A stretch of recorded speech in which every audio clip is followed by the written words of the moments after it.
take it away, Erin. Okay. Yeah. Thanks, Dennis. And thank you to everybody at the center, especially Bill, for helping with the install, and all the staff, especially all the folks promoting it. I'm really appreciative. And of course, the hotel. It's been amazing, I feel like. It's been nice. And of course, I want to say thank you to the UT Print, my print family. A lot of them couldn't make it, but I got a lot of support. Like you said, printmakers are really generous, and yeah, I'm really grateful. And a few are here tonight. So a lot of this work came about from this class I took back in grad school called Ornament and Politics from Isa Seglovich, who is sort of the TikTok correspondent for Hyperallergic and Art Criticism magazine. And in that class, we learned a lot about the history of ornament and maximalism and decoration as it relates to different cultures and meaning making and history making and storytelling across many centuries, and sort of the power of maximalism and pattern making.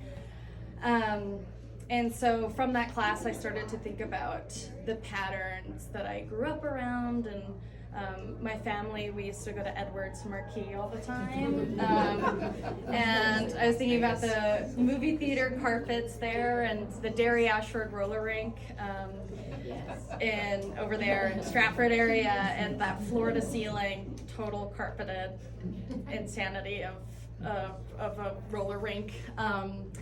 And oftentimes in those spaces, the imagery and the patterning is sort of to signal this sort of like embarkment for adventure. It's like we're about to go on this like amazing ride around the roller rink or see this amazing movie that will take us to this whole new universe.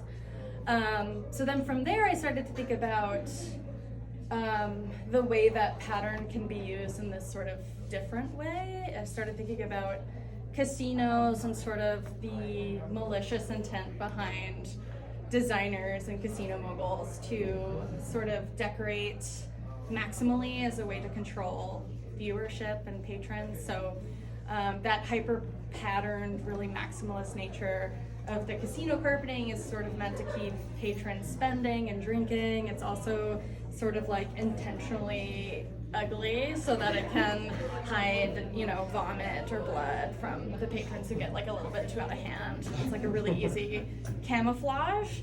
So then I got really interested in this sort of like sneaky approach to patterning. So then naturally, my next phase of research, thanks to Logan over here, was to look at eBay. Logan's like an eBay freak, and I love. But I started to think about ways to combat this sort of like evil, sort of sinister nature of the casino as a site. I was thinking about Lucky Charms as this sort of like talisman against this sort of like doomed environment, and I started collecting them and using them as the sort of main characters of the work. I work really abstractly to begin with, and sometimes I crave having a ground or something, a figure to occupy the ground. So that became my main character, kind of like my muse for the show. Another part of the show that I think is kind of interesting to me, I started to think about SSRIs and the way that serotonin sort of has a play in these spaces, especially in response to different sort of stimuli. As a clinically depressed person, I started looking at a lot of sort of like medical diagramming and the sprawling nature of these, I'm looking at Matt because he's a PharmD. They looked really floral to me, and I felt like there was a connection between sort of the casino layout. So this sort of like floral repetition to me feels like this nod to sort of this like psychological space. Let's see.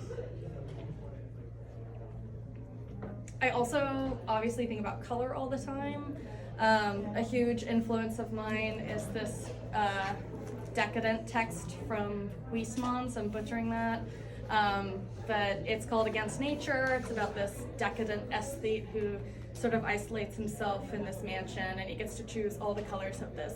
Every room has this purpose, and it's It's just really over the top. And then I started to think about David Batchelor's chromophobia, which is sort of like dissecting color by color and sort of all of these phenomenological associations that one can have with color. Thinking a lot about Kandinsky and this sort of synesthetic connection between color and sound and orchestra. So with all these things, I'm thinking about ways to bring or sort of like cue the senses in the work. And this one, I wanted to like intentionally disorient, or, you know, I use this like lime green because I think about sour candy and how it's like twinges your cheek a bit. It's sweet, it's nice to look at, but it also kind of hurts. And so that's kind of like my goal for most of the work, is to have this like cheek twinge when you look at it. And you'll see I included some of the Lucky Charm bracelets that I've collected, hopefully as a way to like give you all some sort of like sense of understanding, or something sort of like physical to hold on to in this sort of like chaotic scene that I've created. Yep, happy to answer questions. I could talk forever.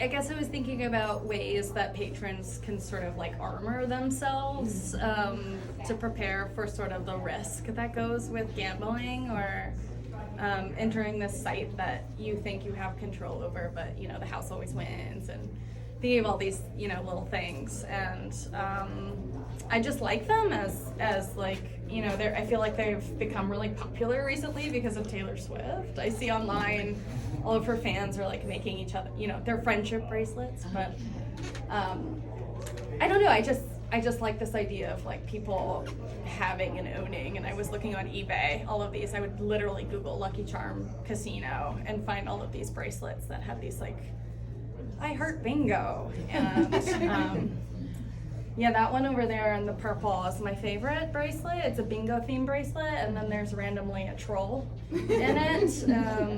And I just think it's amazing, like somebody owned that, and I'm trying to like, I don't know, not disrespect it, but I think they're nice little sort of like talismans against this sort of risk.